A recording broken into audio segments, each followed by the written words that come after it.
Thinking Aloud. Conversations on the leading edge of knowledge and discovery with psychologist Jeffrey Mishlove.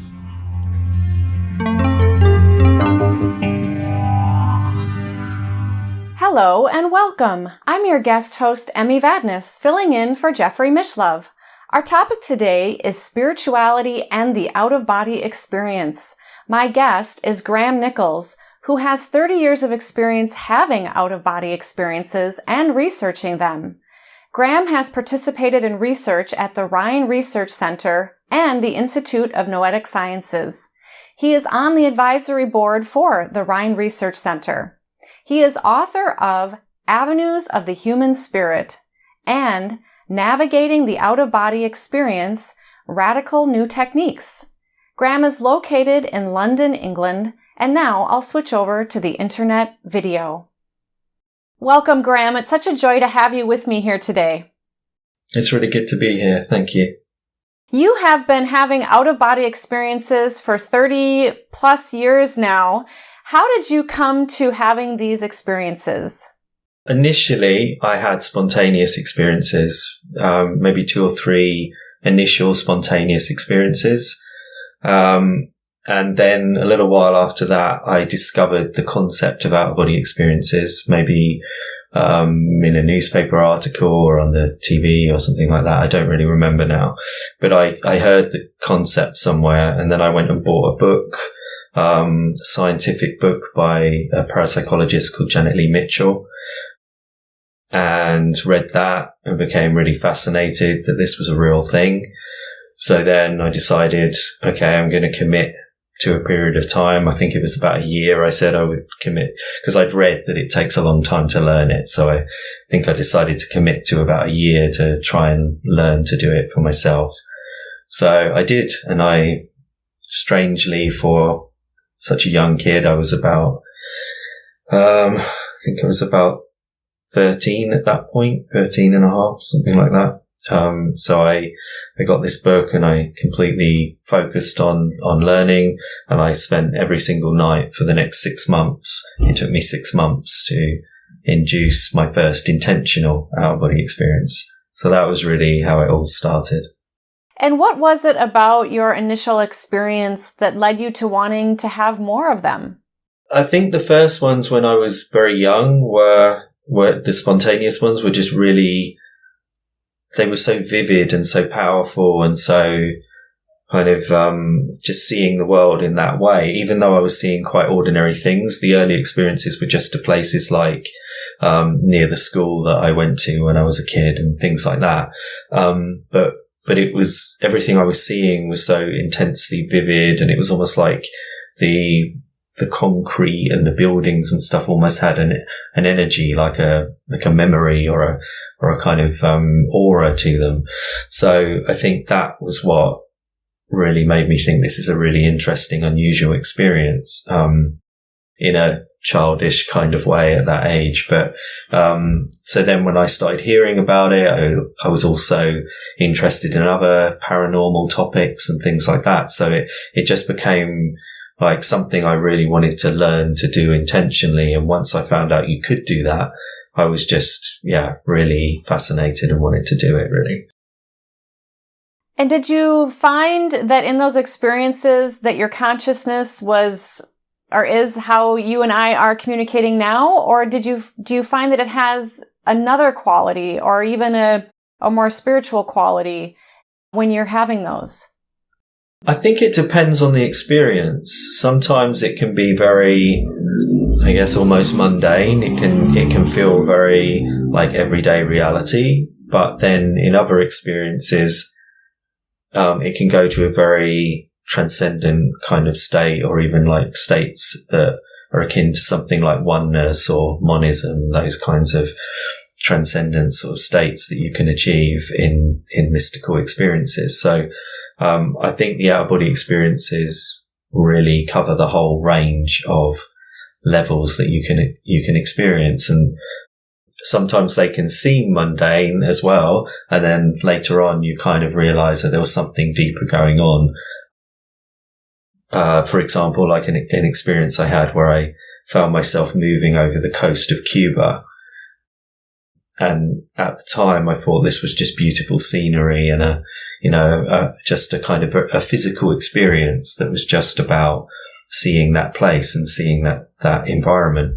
But then afterwards, I realized that it was the first experience I'd had since a very close family friend had died, and I realized that she was born in Cuba. And then suddenly that experience took on this extra meaning that I felt like it was almost like a message from her. So sometimes they can seem like there's nothing going on beyond the beauty of the experience, but then there's something else kind of underneath it. How would you describe what an out-of-body experience is for those who it might be a new concept? I tend to look at it as like all of your consciousness and all of your sensory experience is extended beyond the body. So you're experiencing everything in a sensory way from a location outside or beyond your physical body.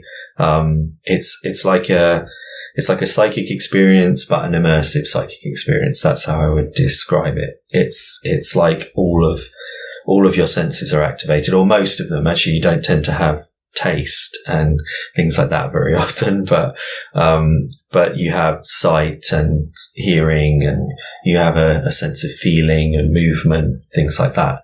So I think that it's a kind of multi-sensory experience of being separate from the body.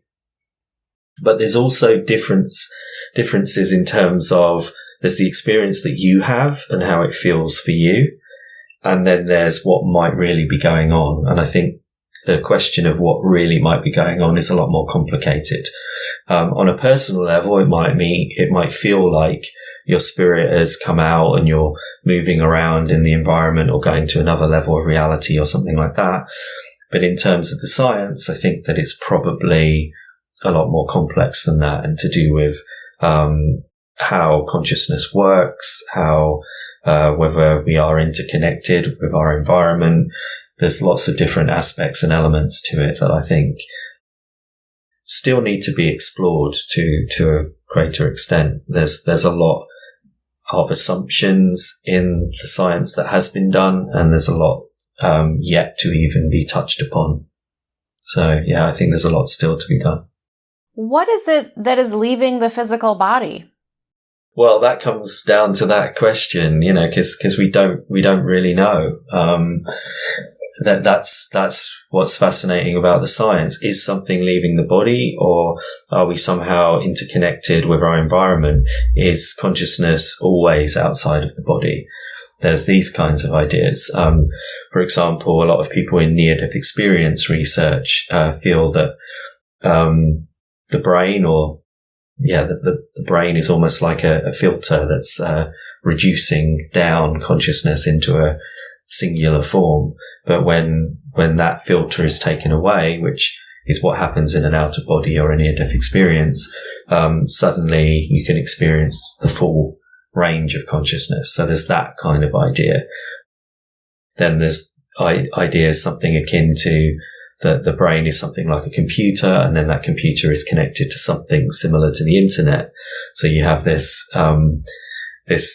ability to connect to data or information or perception all over the world and beyond. So that's another way that you could think about it. And then it's right through to more spiritual conceptions of a spirit or something like that. But again, what do we mean by that? What does it mean to say a spirit? So what is a spirit made of? Is it made of anything? There's those kinds of questions arise if you use those kinds of terminologies. So I guess, there are theories like Brian Josephson, for example, the Nobel laureate in physics, who feels that probably it's going to turn out to be something to do with, quantum non-locality. So we're dealing with this idea of interconnectedness in that sense. So some of the scientists are saying that. So Roger Penrose as well has a similar idea that consciousness could be essentially the microtubules, the very, very low level structures of cells, are interconnected, and that's how actually consciousness is arising, and how consciousness can also be extended beyond the body. So there's a lot of different ideas of what could be going on. So I think it's a really fascinating time to ask those kind of questions, but we don't know yet. Perhaps the awareness is shifting in the out-of-body experience from being in the physical body to maybe our connection to everything and possibilities. Yeah, sure. It could be. It seems that's what's going on. I mean, from a personal experience, when we have the out-of-body experience, we're perceiving things at a location far from where we are, or we're interacting with other forms of consciousness. So there's this sense that we are able to shift our awareness away from just who we physically feel that we are. Actually, in many ways, the secret to initiating out-of-body experiences is to get to that point where we can realize that we are more than just the physical body, that there is this ability to extend our perception beyond the physical, and that the physical does not define and limit us. As soon as we have that realization, that's when the out-of-body experience can fully unfold. Because what tends to happen is people have a strong belief that they are just their physical body. And if that's all that's going on, and you can only perceive within those limited frameworks, then that doesn't allow for other types of experiences to unfold, like psychic experiences or out-of-body experiences or mystical experiences, whatever. Yeah, which you say are all really connected. All those experiences aren't necessarily separate.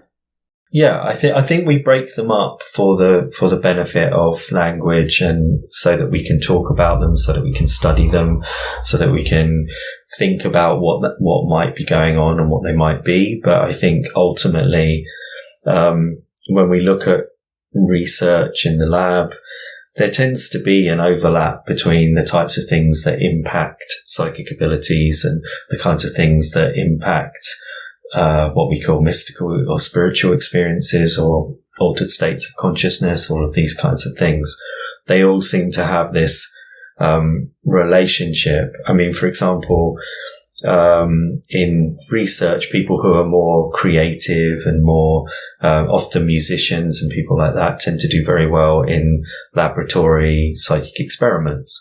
So there's a particular demographic almost. There's a particular group or way, type of people who look at things in a particular way that seems to impact their own ability to do these kind of things. That's not to say analytical people can't do it as well, but it's just that the people who do the best tend to be those kinds of people, and also people who are long-term meditators. For example, in Dean Radin's research, there's been a lot of evidence that people who are long-term meditators do very, very well in psychic research, especially with things like the double slit experiment, which is one of the things that I worked with.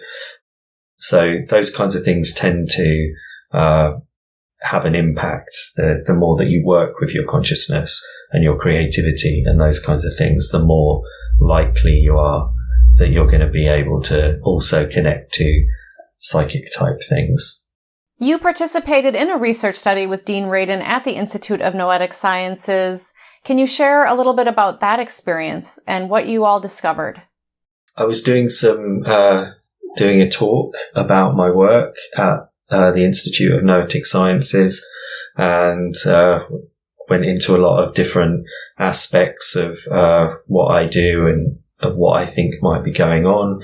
And at the time, Dean was doing research into micro-PK or psychokinesis, so very, very low level ability to influence things on a quantum level. So he had a setup with an interferometer that basically fires photons, particles of light, through the double slits. Many people will have heard of the double slit experiment. And the experiment was essentially, there was an audio recording. I was sitting in this steel box in the laboratory, which was basically like a Faraday cage. So it cancels out any electromagnetic fields, any signals, it's also sound shielded, I believe. So basically you're completely immersed in this environment. And then, there's a recording that tells you when to try and influence the double slit and when not to do it. So they have a control line, basically. When you're not doing it, they can see that they can take that data as the control in the study. And on this particular occasion, I just had this, intense energy, actually, like the vibrational state, which is a common precursor to the out of body experience, really came over me, and the whole, sort of room that I was in became intensely hot. It was almost felt like a sauna in there. And when the door was open, the interesting thing was a lot of people felt this kind of rush of heat, but then apparently there was no change in the actual physical temperature in there. So that was an interesting thing that happened with that particular experiment as well. And then, Dean found that, the effect of the photons was going in the predicted direction. So essentially it looked like psychic ability was definitely affecting the photons. And then he repeated that experiment a few times. That was 2014 when I did it. And then he's replicated it a few times. And then also other laboratories have replicated it. So it shows that people can influence things on a quantum level, psychically, essentially. Well done. You've also participated in research at the Rhine Research Center as well. Yeah, I've been quite involved with the Rhine. They're probably the main organization that I've worked with, over that period of time. I actually met, John Kroof from the Rhine around during the same trip to the US in 2014. And I started working with them then. So I teach courses with them. I advise on some of their research and things like that. And then also, John invited me to do this, long study over, I think it was about 12 weeks, the official study. So in that study, we had targets set up. They would select a target in the US. They would use a photograph, to designate the target. And then all I would know is that there was a target. I would be sent a message. And then I would have to select the method that I wanted to use. So it could be an out-of-body experience. It could be remote viewing. It could be using the Ganzfeld process, which is essentially like mild sensory deprivation. So I experimented with different ways to see if I could connect my perception to this remote location, because we did have a longer period of time to do this study. It was interesting for me because I could experiment and see maybe what took me deeper and allowed me to get deeper into an out-of-body experience, or deeper into what I call non-local perception. So those kind of remote perceptions or forms of clairvoyance, you would call it, really. I mean, because remote viewing really just refers to a protocol, a structured way of doing clairvoyance. So really, at the end of the day, remote viewing is clairvoyance. So I was approaching it with those different techniques, and it was also had a precognitive element to it as well, because they wanted to see if predictions could be made. So there was a whole range of different things we were looking at, and then there was also other things they were looking at, like the judge, how the person who judges the results can have an influence on the outcome of a study. I didn't know that at the time. That was something that they kept secret because they wanted to look at that as a separate thing. So there was a lot of elements to the study, and we got positive results again to show that kind of thing can be done, and predictions can be made and all of that. So it was a really great thing to be involved with. And did you choose to use the out-of-body experience or remote viewing when you participated in that study? Or did you use a combination? I used both. I used combinations of techniques because I guess my goal was to try and, get an accurate result with the target. So I used different approaches to see ultimately what would be more effective. But interestingly, the more out of body approaches that I did were the more accurate results in the study. But I think it's important to highlight, I think the difference with something like remote viewing and out-of-body experiences is remote viewing is something that you can do quite consistently, and you just sort of sit down and you can do it as long as you're, in a fairly right frame of mind, maybe with some kind of cool down or, getting yourself into the right state, meditation, something like that. But with an out-of-body experience, when you get into the experience, you need it to be what I would call a peak experience in order for it to be highly veridical or objectively accurate. So it's much harder to do in a way that can be looked at in scientific studies.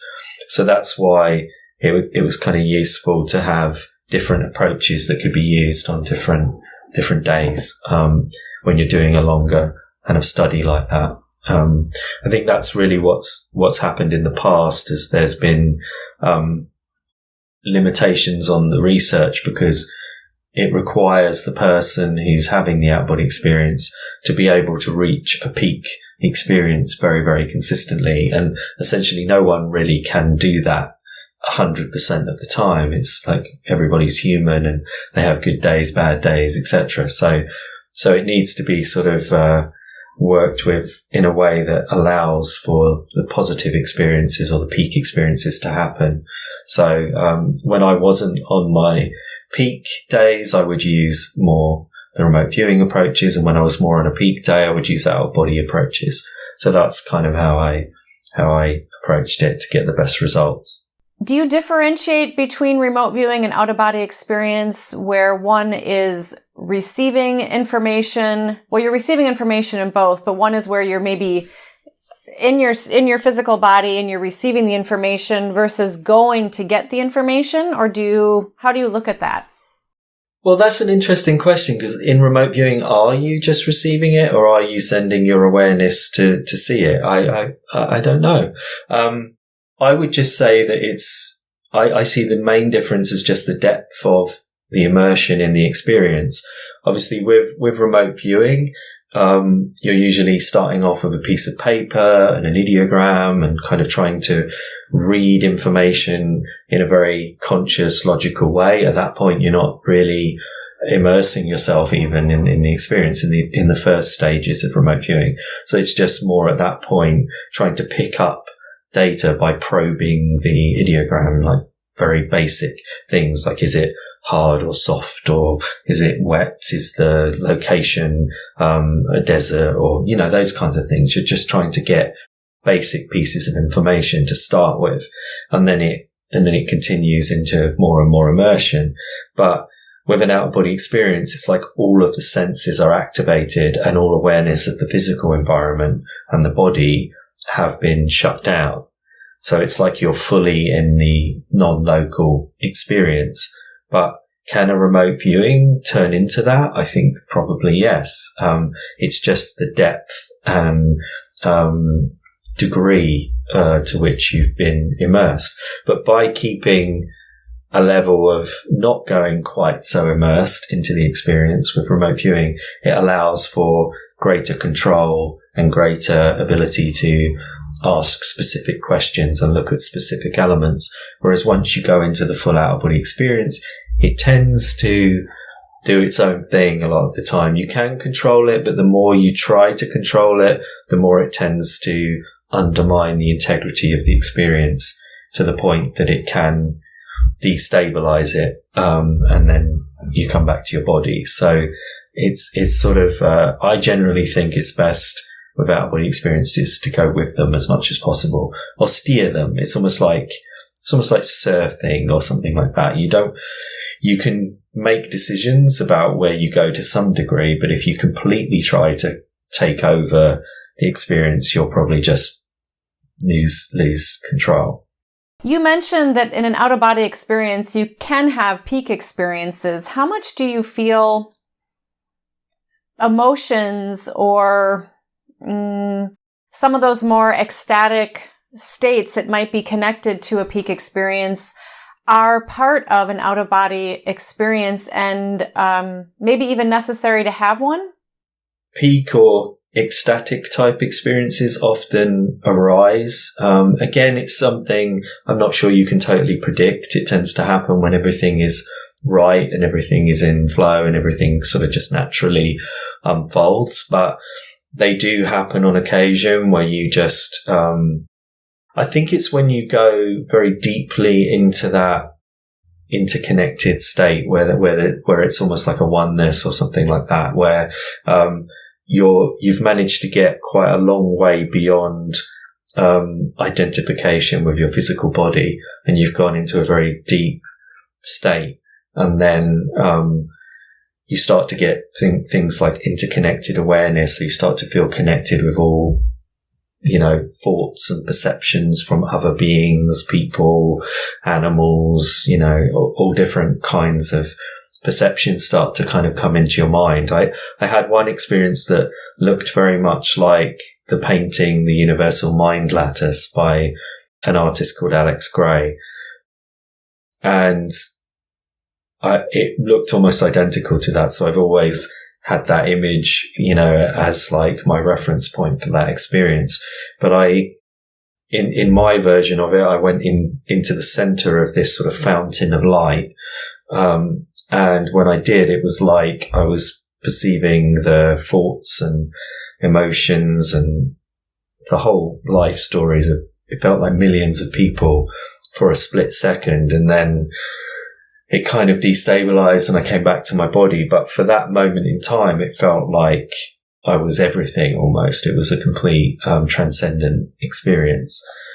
So I think you can get to that kind of level with out-of-body experiences right through to something very simple like looking at a picture in another country, or so yeah, there's a full range of what it can do, and I think it can be very healing as well with this kind of experience where you just feel completely renewed or revitalized, which I think is why in traditional ideas around shamanism and things like that, there's this idea of leaving the body to go and bring healing back to a community. That's almost the literal definition of shamanism. And so I think this idea of leaving the body and it having a healing benefit is very ancient as well. So there's lots of aspects that I guess bring in that deep sense of spirituality within the out-of-body experience. But the great thing is you don't have to have any preconceptions about that. Those things just seem to open up very naturally as you go through the experience. You've mentioned several of them. What are some other benefits of the out-of-body experience? I always feel that it's a way of directly connecting with the essence of yourself. If you believe in something like a spirit, then essentially an out-of-body experience is a way to directly experience your spirit, which I think is a powerful thing in terms of how you think about yourself, who you are, what is yourself, what is your identity, those kinds of questions. And then as well, our sense of fear of death and things like that. Does having an experience where you're completely liberated from your physical body, does that actually diminish that sense of fear of those kinds of things? And I think it does. I think you get to this point where obviously don't lose fear of losing loved ones or losing or going through suffering or things like that. But I think it definitely gives you this sense that there is more or some kind of continuation of your conscious awareness beyond just the physical aspect of yourself.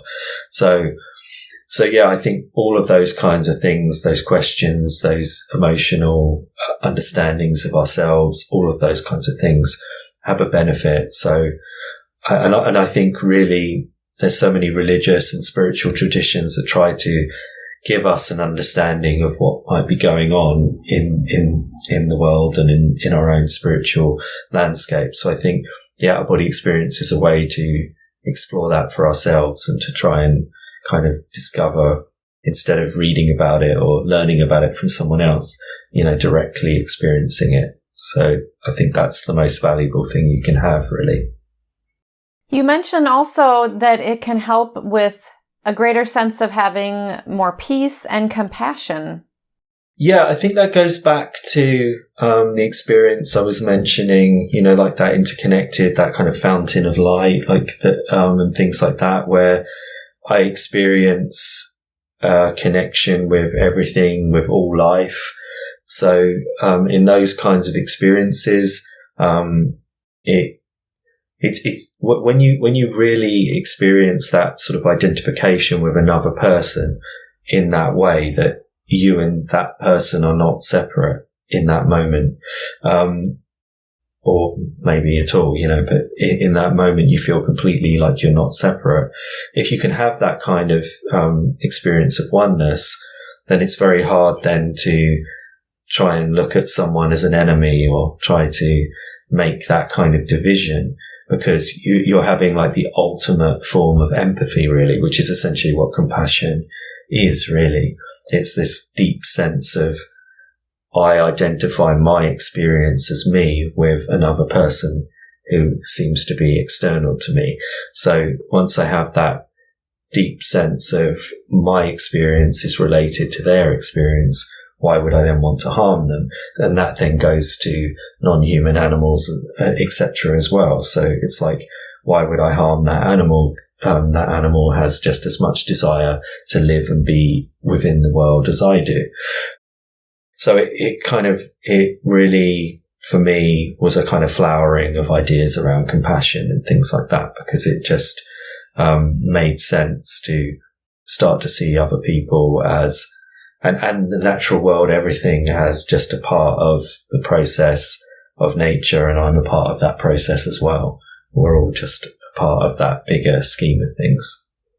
Yeah, you describe also that people who have out-of-body experiences can have a shared experience, and that there's even verifiable information that both parties, unbeknownst to each other, were really experiencing what they both said they had. Yeah, there are cases of actually shared death experiences, where people have had an out-of-body experience while someone else is having a near-death experience. And so the person having the out-of-body experience has seen or shared in the dying process of the other person, and then, been able to relate that. There's been situations of multiple people in a family all having the experience of the dying person. So it's literally sharing in the death of that person. And I had an experience where I saw a group of people who'd just passed in a plane crash. And so I saw, lots of the details, I saw bits of their life review, basically pieces of information, almost seemed like they were coming from their minds, and I was seeing them visually, and all of these different kinds of elements. And it was in this very stereotypical, in many ways, very sort of misty, cloudy sort of environment. There was no up, down, left, right kind of thing. It just felt like this misty environment, and this group of people were going through this process of kind of unfolding their awareness, or unfolding their life experience into something different, transforming into something different. And then right through to experiences where, for example, one person I worked with, who I was teaching to have out-of-body experiences, I mentioned to him that it's good to have like a support structure to work with other people, like with learning lots of things. It's good to have other people who are also doing the same process. And he interpreted that by involving his family, including his, I believe he was 11-year-old son. In that particular experience, my student had an out-of-body experience and went into another room in his home, and he saw a shadowy figure, a small shadowy figure, move into the same room. And he realized, he got this sense of the nature of this other figure and realized that it was his son. And then the next morning, his son came running into the room to say that he had his first out-of-body experience, and and interestingly, he also saw his father as a shadowy figure, so they saw each other in the same way as well. So that was a really interesting case directly with one of my students, and he even sent me a drawing and some notes that the little boy had made. So I have like a drawing and stuff of his first experience. It was his first out-of-body experience, and he saw his father in it. So that's an example as well. And then I've also had instances where people have said that they feel like they've seen me when I've been in an out-of-body experience and things like that. So it's definitely not an easy thing to do. It's not something that's reported commonly, but it is an aspect of out-of-body experiences that you do encounter every so often. Why do you think we aren't always as aware of this interconnectedness, this oneness? Do you think that it might be too much, quote, noise, too overwhelming for us to go about our daily activities? Or do you think that we are evolving to be able to do that more, just in general? It's hard to say. I think it's probably just that our natural state is quite focused on each other and on day-to-day things. But yeah, I think, interestingly, I think technology to some degree and the fact that of how easy it is to connect with people and things like that. I'm noticing that young people now, young people who are born after the internet and after smartphones and things like that, it doesn't seem so alien to them that you can instantly communicate with people on the other side of the world and all of that kind of stuff. Whereas when, me growing up kind of pre-internet, that kind of concept wasn't so normal. It was something that, you had to write letters and things like that in those days. So make long distance, collect phone calls. Yeah, that kind of thing. Whereas now for young people, that seems bizarre almost to them. So I think that there does seem, and as a result of that, there seems to be that a lot of them find it easier to do some of the psychic experiments, with like Rupert Sheldrake, for example, who I've also worked with. He has some, online experiments and things like that. So you can just literally connect on his website and try out these different things. And he's also working on an app. He might have even launched it. I'm not sure, but he also wants to create experiments that are working on mobile devices and things like that, because that way the sort of new generations can just do things that are very natural to them and create more data in support of psychic abilities and stuff like that. So I don't know exactly whether we're evolving or whether it's just as a result of the technological environment we're in. I think we need kind of a balance. I think definitely being immersed in nature and things like that can be very beneficial as well.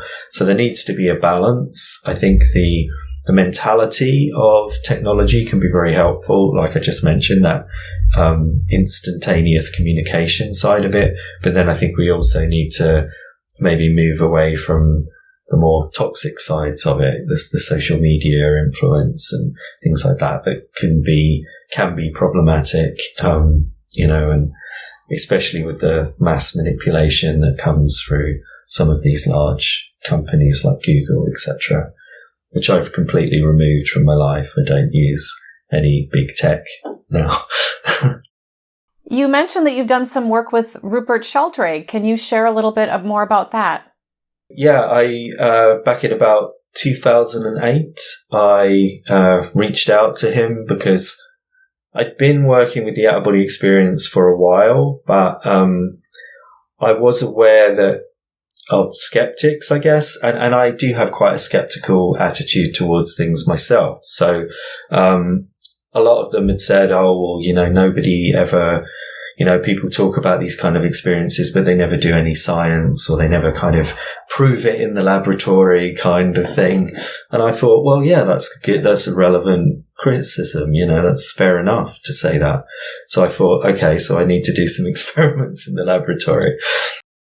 So I reached out to Rupert Sheldrake, and he was also interested in my artwork that I was doing, sort of installation art and things like that, immersive installations, which is also related to this idea of going deeper into different states of consciousness and things like that, because I've always been interested in what we can do with the mind without the use of substances and things like that. I don't drink alcohol or smoke or take any drugs or anything like that, and I never have. So I focus on what I can do with my mind in a sort of natural way, essentially.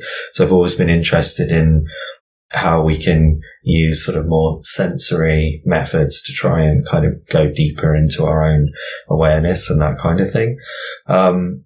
So he'd been criticized for doing some experiments that the skeptical community had claimed that maybe someone could have used a mobile phone in order to cheat.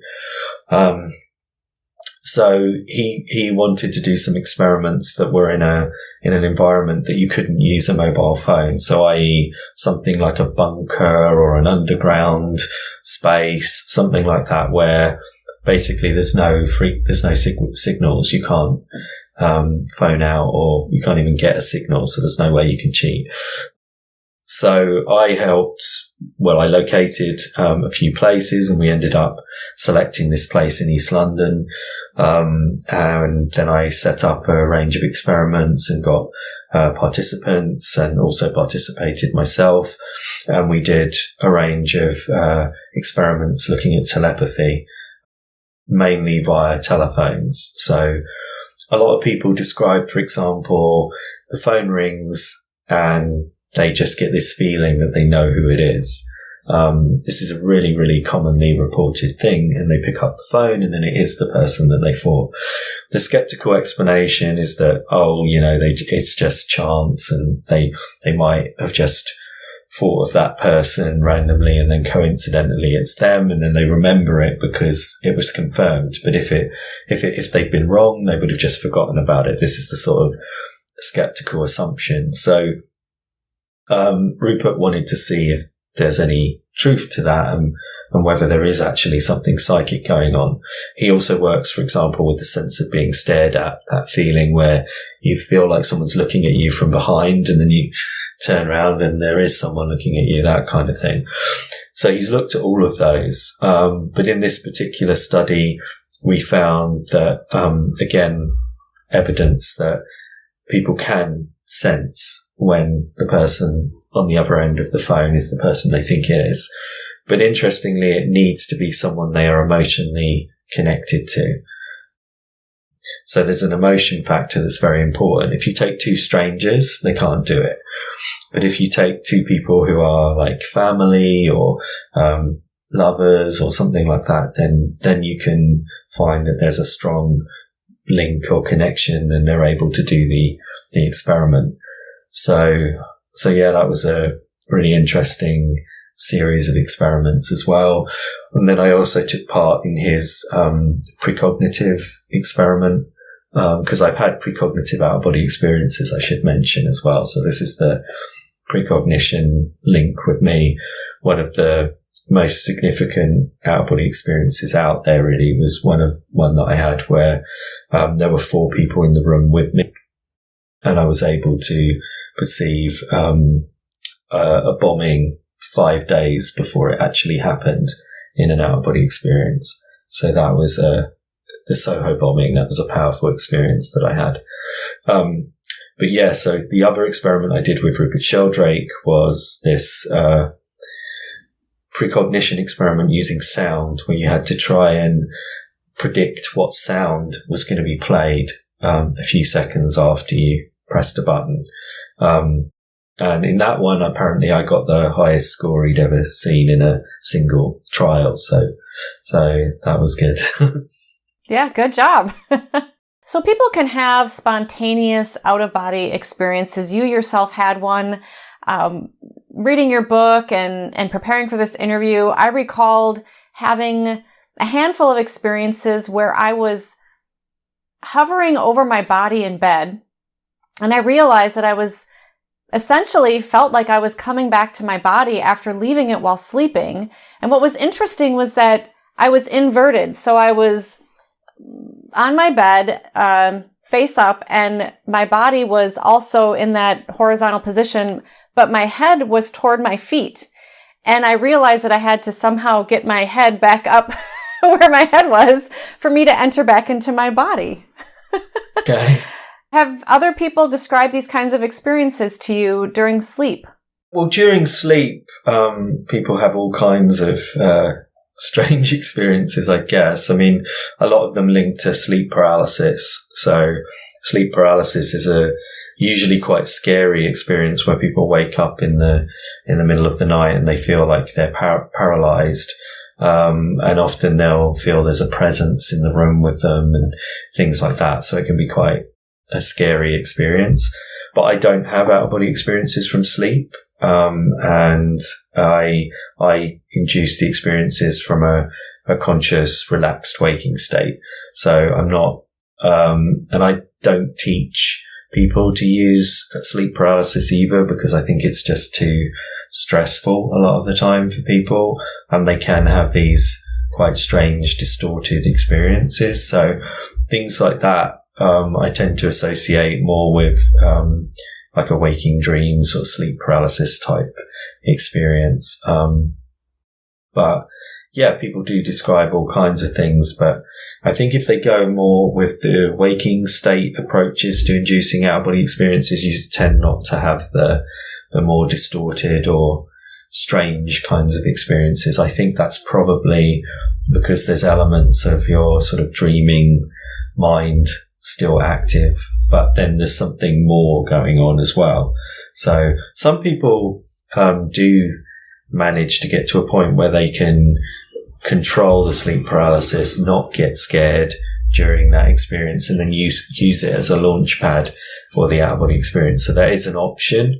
I just think it's, for a lot of people, that's a very difficult process to get to, or point to get to. But yeah, I've had all kinds of experiences described over the years. What is sleep paralysis?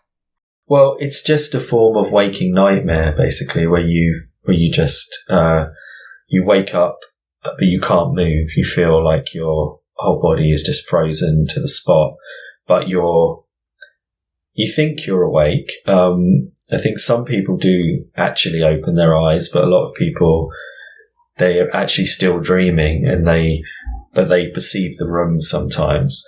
But then the room will have scary elements in it. So sometimes they're literally looking at the real room. And there'll be these other elements, like they'll maybe see like a figure. There's classic ones like the old crone or like an old man that sort of, and it can be quite scary. Some people think that alien abduction experiences, for example, are a form of sleep paralysis as well, because it has a lot of the same characteristics. Waking up in the middle of the night, not being able to move, a small figure, or if you look at some of the paintings, for example, of succubi in the medieval times, these sort of demons that they believed used to come onto their bodies and all that kind of stuff. It looks very much like what we now understand to be sleep paralysis. So yeah, I've never actually experienced it myself, so I'm not that able to describe it in that much depth, but from what I understand from people who have experienced it, it's basically just this sort of waking nightmare, essentially, where you can't move. Yeah, it does seem that at least some of the experiences I've had, that I've been able to travel while sleeping. Of course, one could argue what's a dream versus some of those experiences, but they can feel very vivid. And then, of course, there's also lucid dreaming as well. Yeah, lucid dreaming is often associated with out-of-body experiences. I tend to not be too into that idea, let's say. I think they're separate things. I think that sort of the age of the internet has sort of confused a lot of things, unfortunately. So I think lucid dreaming and out-of-body experiences have been blurred and confused because some people use lucid dreaming in order to induce an out-of-body experience. But then I think some people who are using it to induce an out-of-body experience are actually just having lucid dreams, and they're not actually inducing an out-of-body experience. So that confuses things further, because they say, oh, I had this out-of-body experience, and then they describe what I would consider a lucid dream. So you get into this sort of tricky area. But I guess it goes back to what I was saying before about this continuum of consciousness, or this continuum of experience. They are all forms of conscious experience that we can have. I guess the distinction you could make, for example, with lucid dreaming, is that lucid dreaming happens when you're asleep and when you're dreaming. By definition, those two things have to be there. Whereas an out-of-body experience can happen in I think actually in every state of consciousness that we're aware of, including cardiac arrest and literally no consciousness. So we have the complete spectrum of an out-of-body experience. So that's something that really clearly distinguishes it from like a dreaming type state. Because there's descriptions of people driving a car and having an out-of-body experience. There's people I've had, for example, walking down the stairs in the house I used to live in and going into an out-of-body experience. So I was literally just walking around. Only happened once, but that shows that it can happen. And then you have people who have had out-of-body experiences from deep meditation, or or from sleep. So there's this complete range of types of states of mind that the experience can arise from. And obviously the most potent one really in many ways is when the person is in like a cardiac arrest or something like that, and then they have an out-of-body experience. So that shows that it's not dependent upon a particular state of mind or a particular type of brain activity. What qualities does the out-of-body experience have for you to recognize that it is in fact that, versus somebody using their imagination or some type of fantasy experience? I always keep a degree of skepticism and neutrality when there's no way to sort of verify that there was more to the experience going on.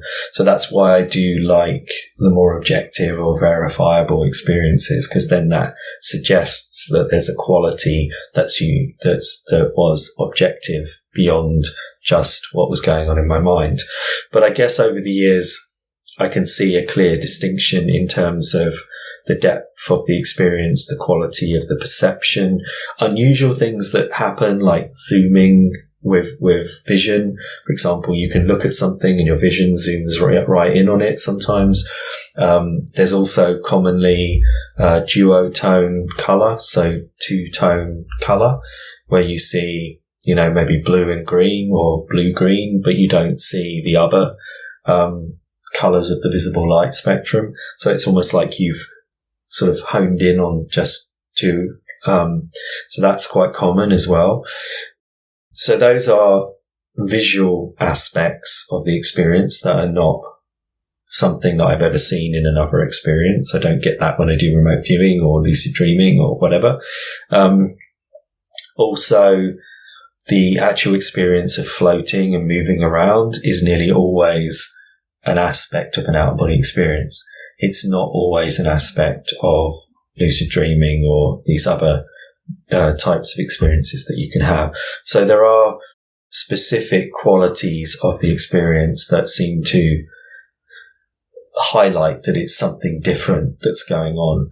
And then those qualities plus with that depth of experience and that kind of intensity of vision and all of those kinds of things,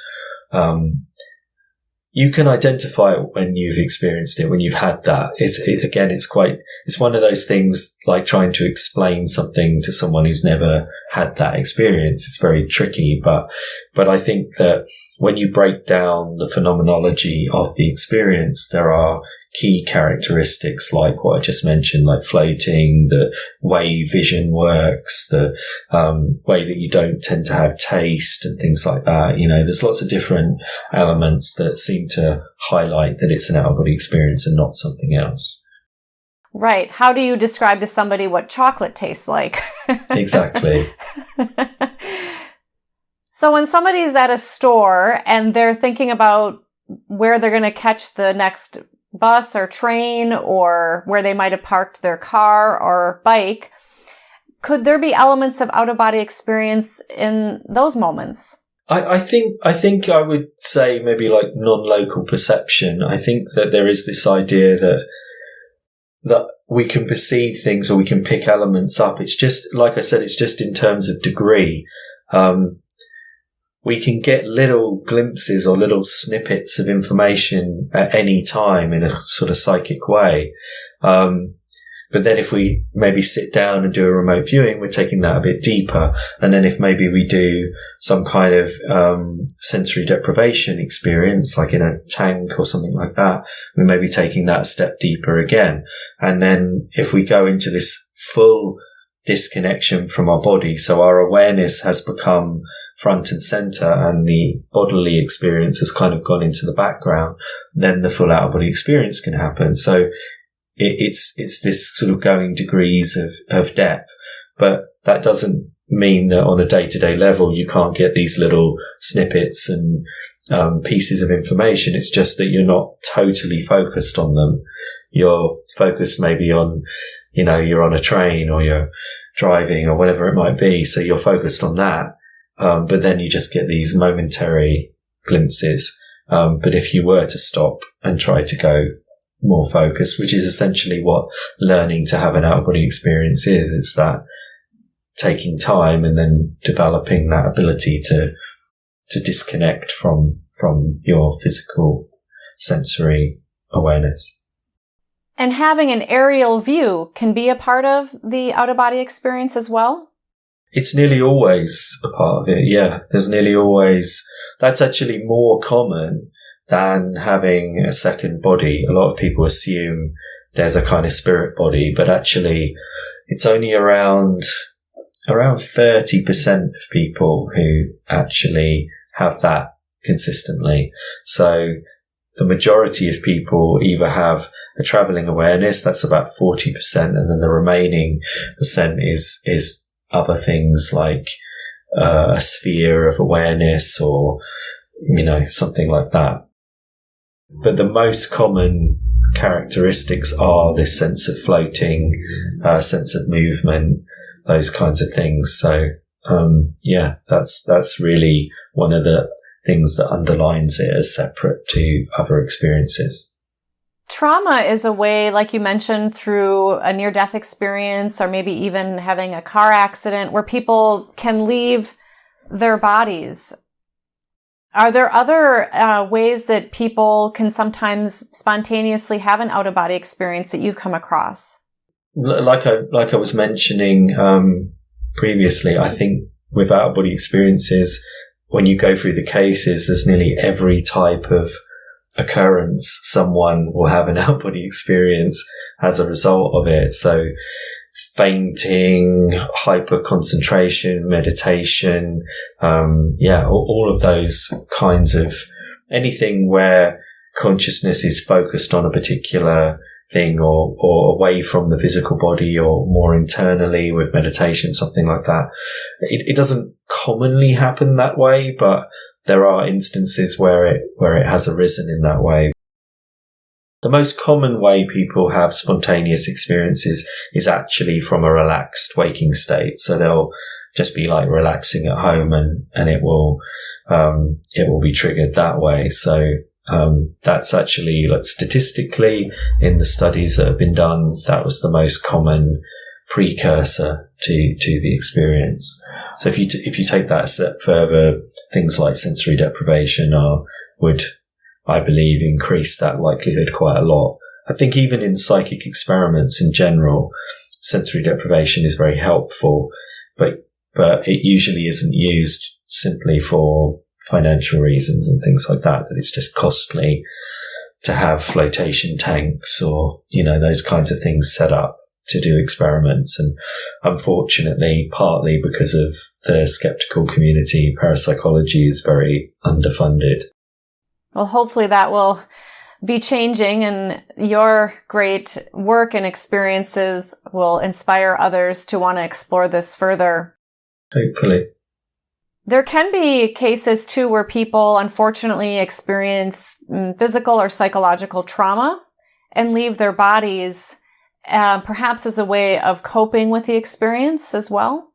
Yeah, I mean, it's hard to know, I guess, why they left the body, or whether it was a sort of coping mechanism or anything like that. But it would seem sort of logical that it can happen in that way. I mean, I have worked with people who have disabilities and things like that, and they use the out-of-body experience to basically experience the world without the disability, essentially. So that's actually an interesting factor as well that can be explored. So yeah, but it's hard to say exactly when it's a spontaneous experience. It's hard to say what the kind of motivation might have been on a sort of deeper level. But I think often with intentional experiences, people can do it for that reason. It became very popular during lockdown, for example.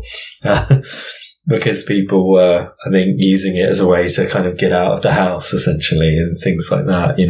People became more interested in it during that period.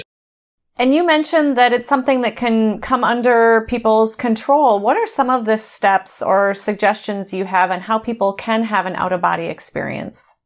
Well, I think I've alluded to quite a few of them during this. I mean, I think the most important thing with out-of-body experiences, I think, what the mistake most people make is to focus on collecting techniques. This is what I see over and over again. They just look for more and more and more techniques.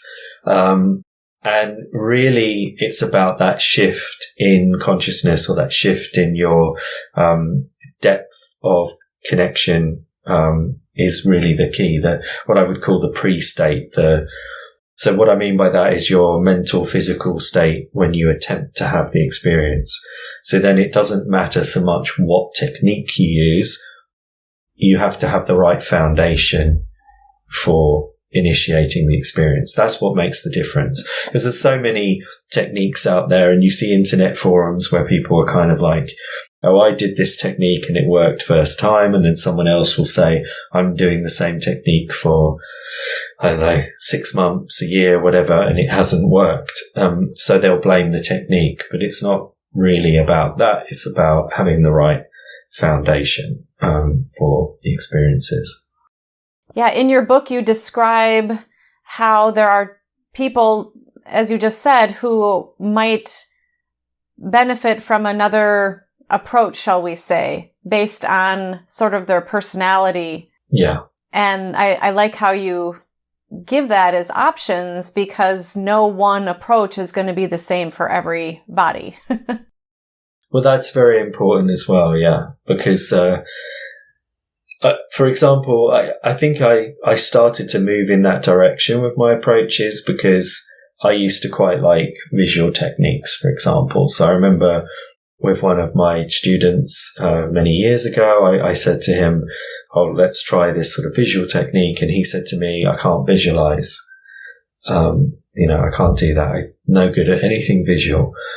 And that was, I think, the moment the penny dropped for me, that people can be really different, and you can get people who are very, very physical. So they like, activity type techniques, or they're very analytical and very sort of introverted types. So they like to do something that's more, analytical in its approach. And, and there are techniques that fit all of those kinds of categories. So I started to, instead of fitting the person to the technique, fit the technique to the person, and then start to look at where that person might need to work on themselves and where they maybe are not, quite aligning with the approaches and things like that, so they can get themselves to the right kind of state for an OBE. So it's just, I think I've sort of taking things in a bit of a new paradigm and trying to kind of work out what it is why does this same technique work for one person and not work for another person, and what it is that highlights someone who is able to initiate an OBE very easily and someone who struggles. And often it is just things that can be changed. Like I said, like the foundational aspects. It's not, there's very, very few people who can't get anywhere with this. I mean, I think in the 30 plus years I've been doing this, I've only encountered one person who really couldn't get anywhere with it. And that person was more because their own attitude, was that every time you talk to them about doing a technique, they were just like, oh, I could never do this, and obviously someone who has that attitude, you can't really teach them. But anyone who's sort of open to it and has a positive attitude and works at it, I think they can at least have a few experiences. You also share in your book that fear can be a hindrance to having one of these experiences. And some people listening might be thinking, oh, that sounds scary. What do you say to those folks? I think there's a lot of, again, unfortunately, sort of folk fears and things like this that are out there, superstitious kind of ideas and whatever. But I think actually it's quite the opposite. I think, as I alluded to, out-of-body experiences can be quite a healing and beneficial experience. I don't think there's any danger to it or anything like that. I know some people have these kinds of belief systems and that's their choice, but in the years I've been doing it, I've never seen any evidence, and I've looked quite hard to find some evidence for any kind of negative outcome of these types of experiences. And all I've ever found is, fears and things like that, which are usually not actually related to out-of-body experiences. They're related to something like sleep paralysis, and the person has misinterpreted sleep paralysis as being the same as an out-of-body experience. And that's where the confusion has arisen. But even with sleep paralysis, it's a horrible experience and scary for a lot of people, but it's still not actually going to harm you. It's just like having a nightmare. We don't want to have a nightmare, but it's not going to, it's not going to hurt you. So even the downside that people have associated with OBEs, I think is still ultimately, not really harmful. So, and I don't teach sleep paralysis or methods that use that approach. So my approach is to use mainly a waking state approach. And I've never had anyone report to me having any kind of negative experience by doing it the way I teach it. Well, that's excellent news. You also describe that there's a vibrational state that seems to rise before you have your out-of-body experience. Can you share more about that? I think the vibrational state is one of what I would call the transitional stages. So I think as you're going from what I would call in-body awareness, so your normal, everyday sort of alpha state kind of way of looking at the world, as you're going through that transitional process, there's a shift that takes place and you start to get this kind of, moving between, like an in-between state, essentially. And I think that's kind of what the vibrations are.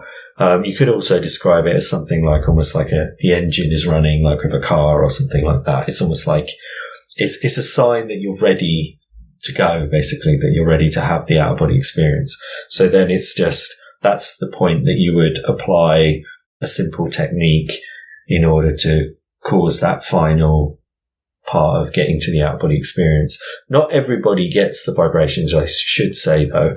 The vibrations are the most common. It's about 60% of people get the vibrations. But some also get a kind of void environment, which is not negative or scary in any way. It's just almost like being in a deep meditational state, like a rudimentary level of consciousness where there's no intruding thoughts or imagery or anything like that. It's just a still mind, a kind of blank, still mind. And from that, the out-body experience can arise. So that's another one that's reported. And then a small percentage of people describe things like buzzing noises or hearing conversations. Some even hear music, like that sounds almost like angelic music, that kind of thing. And then maybe a very tiny percentage don't report anything, or at least don't remember anything. So that would be the smallest group. But yeah, so there seems to be, for most people, some kind of transitional stage.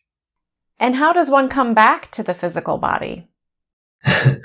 Actually, the coming back is usually, people are more focused on trying to stay out longer, is usually the thing. Because most people want to have longer experiences than they have initially, especially in the early stages. People tend to have a few seconds to a few minutes, and then the experience will kind of destabilize and they'll come back to their body. But as you practice, it starts to become more like an average of about 20 minutes or something like that. So it increases to a more consistent amount of time. And then naturally you'll just come back to your body. But if you want to go back to your body earlier, which I haven't really had anyone say to me they wanted to come back earlier, but hypothetically, if you did, most things with the out-of-body experience, you just put your focus or your attention on where you want to go. And if you put your attention significantly enough, you'll just go back to your body, basically. Or another approach is just to be in the vicinity of your body, and often that initiates going back to the body as well.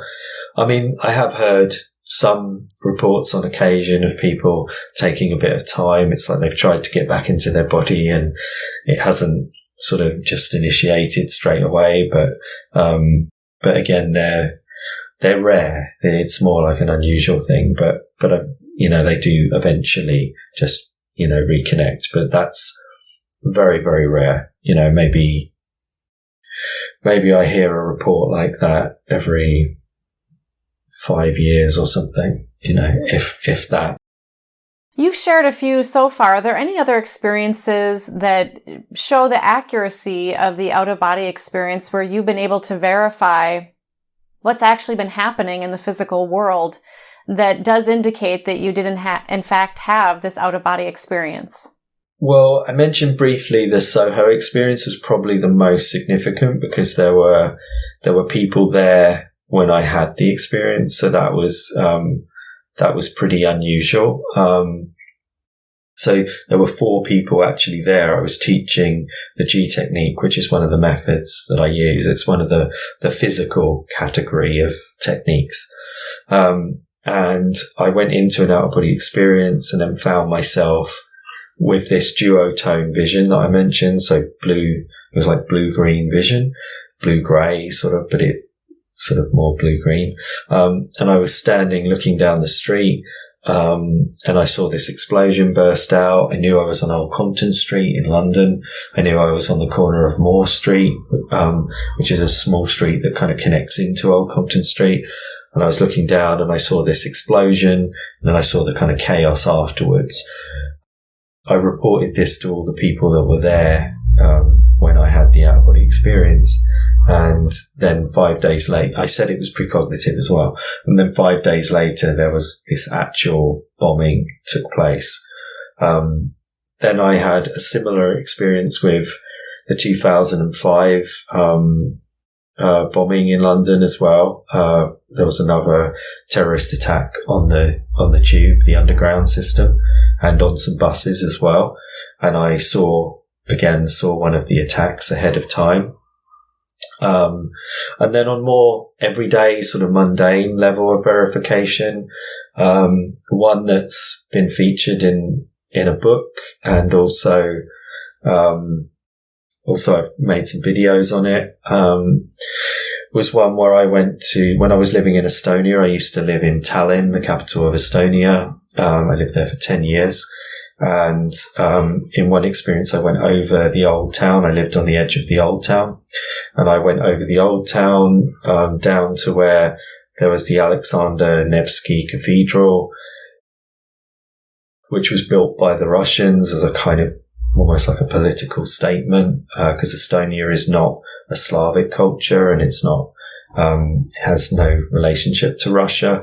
They just sort of invaded during the Soviet era, but they're actually a Finnic culture, so they're much more closely related to Finland. The language is very similar to Finnish. So I came over the top of the building and came down the other side, and I saw basically that the building had been damaged and that there was kind of tarpaulin, and that they'd done all this kind of work on the window to block it up until they repaired it, kind of thing.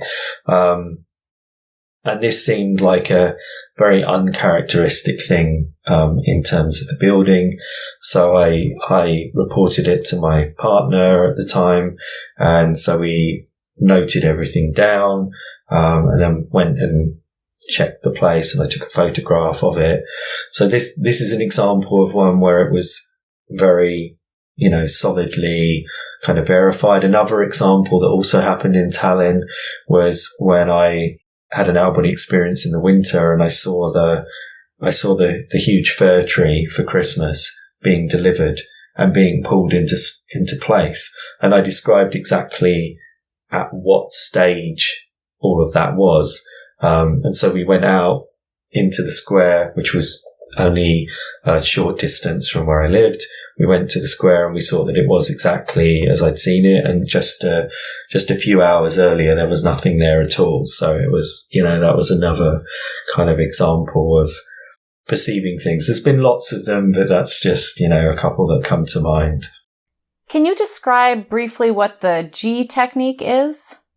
Well, the G technique is a technique that uses your physicality and breathing techniques combined together.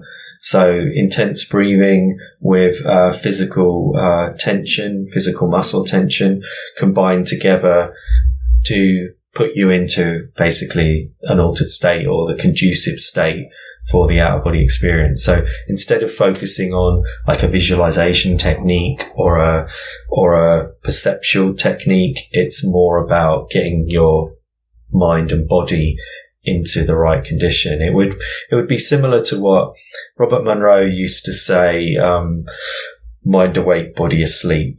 I would refine that to mind awake, body in shutdown. You don't have to be asleep. Asleep is a complete misnomer.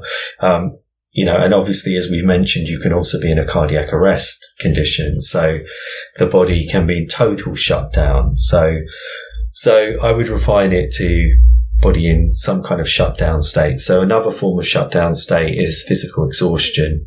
So it can be deep relaxation, sleep, physical exhaustion, or cardiac arrest. And obviously we don't want the last one. So those three are the sort of key ways to do it. But a lot of people find physical exhaustion easier than deep relaxation. You also created your own installation or a device that helps people to have an out-of-body experience. The original one goes right back to 1998, 99. Which was when I built the first structure, which was a steel sort of cage, essentially, which had a central platform suspended from it by very fine wire. So essentially you felt like you were floating. You got on this central platform and you felt like you were floating in midair. It would adjust to the weight of the person based on the way it was suspended. And then there was an audio track that was an early version of my infraliminal technology, which is a sound technology, which is not binaural beat based. A lot of people assume that it's a form of binaural beats. It's not. It uses infrasound, which is low level sound frequencies, and subliminals. So it's a mixture of the two. So hence the name infraliminal. So that is designed to essentially guide the person's awareness. If they follow with that, if they try to tune their mind into it, it will guide them to the vibrational state. So it puts them to the point where they're ready to have the out-of-body experience. So it's a kind of way of helping you get to that launching pad kind of point. So the structure that I built was like you could almost say it was almost like something like a flotation tank, but without water. So instead of being immersed in water, you could just be like on this platform and kind of listening to the sound, and you were completely immersed by the sound. So that was the first version I made. Then in 2004, I made a large-scale virtual reality installation at the Science Museum in London. So that used a 10-meter curving screen with stereoscopic projection. So basically, like you would get if you go to the cinema and you see like a full 3D film with the glasses and everything. So we had that, which was based upon my out-of-body and psychic experiences. So, and based on the environments of London that I'd grown up in and I'd had experiences around. So that was a singular experience. So even though it was this large-scale installation, it wasn't like a group thing where lots of people would be walking through. Everybody had like I think it was 15 or 20 minute slot. So you would book a slot and then you would go in and you would have a complete experience on your own in this large space and be able to kind of interact with this environment. So the idea was it's almost like suggesting what the experience is like. And if you can kind of take that on board enough, you can kind of program your mind to kind of actually have the real experience eventually. So that was the sort of next thing I did. And then since then, I've worked with all kinds of, types of sensory deprivation and different methodologies and things like that, but generally moved more towards the scientific experiments that we've already talked about. Where is that now? Unfortunately, those kinds of installations, they tend to just get packed away into storage boxes and things like that, unfortunately, because that's it. The Science Museum is like a major museum in London. So, they have exhibits for a period of time and they don't get repeated unless it's part of the original like collection or something. They have like pieces of spacecraft and meteorites and all, Isaac Newton's things. And, they got lots of different interesting scientific things there. Well, maybe you can dust it off someday. Yeah, I would love to, or kind of revisit it with the latest technology, because we have kind of better technology now than we did back then. So yeah, I'd love to revisit it, but it's always funding for these kinds of things, and most of what I do is self-funded. So it's people just helping me with by buying my things and that kind of stuff. You mentioned that you don't shy away from engaging with skeptics, and some skeptics will say or have said that these experiences are all just coming from the brain. Well, they could be coming from the brain, but I think they're extended beyond it. Yeah, I mean, they do say things like that, but the science doesn't support them. That's the problems. It's like the studies that I've done, like with the Rhine and Dean Radin's work and Rupert Sheldrake's work and all these kinds of people who are willing to do the actual experiments.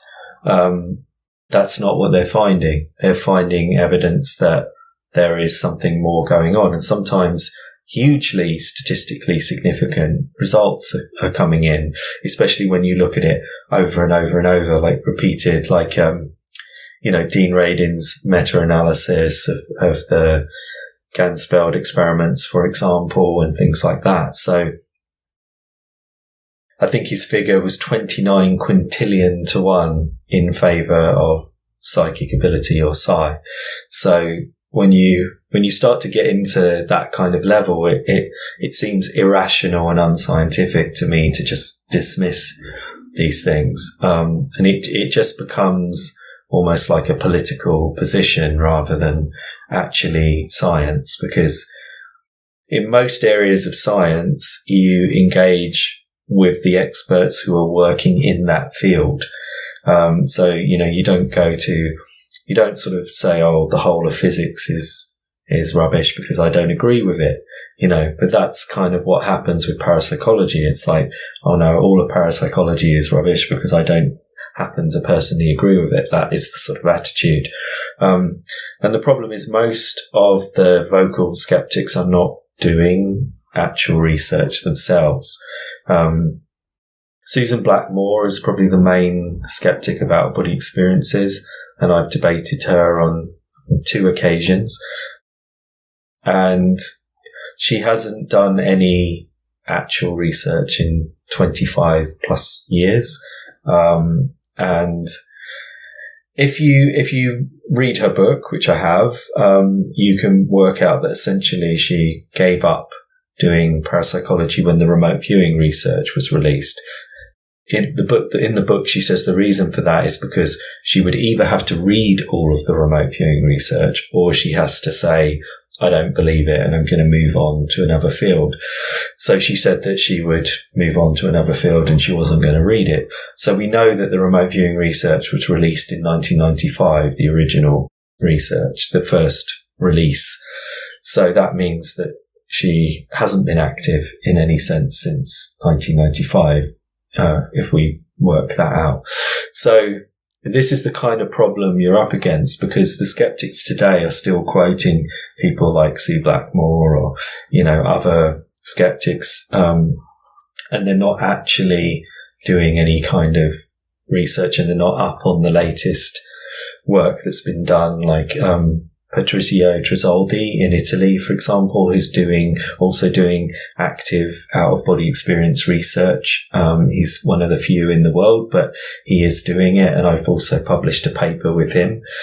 So there are people actively doing this kind of stuff. So I think we should look to the researchers who are doing work on this rather than listening to sort of vocal skeptics who, at the end of the day, are approaching things from an ideological perspective, I think. So that's why I'm willing to talk about it, because I'm willing to kind of discuss the research and say, well, all this data has been coming out for, well, we're about 140 years or something now of parapsychological research, and especially the research from the late 90s or the early 2000s is very, very well controlled. So I see no reason to sort of dismiss it, really.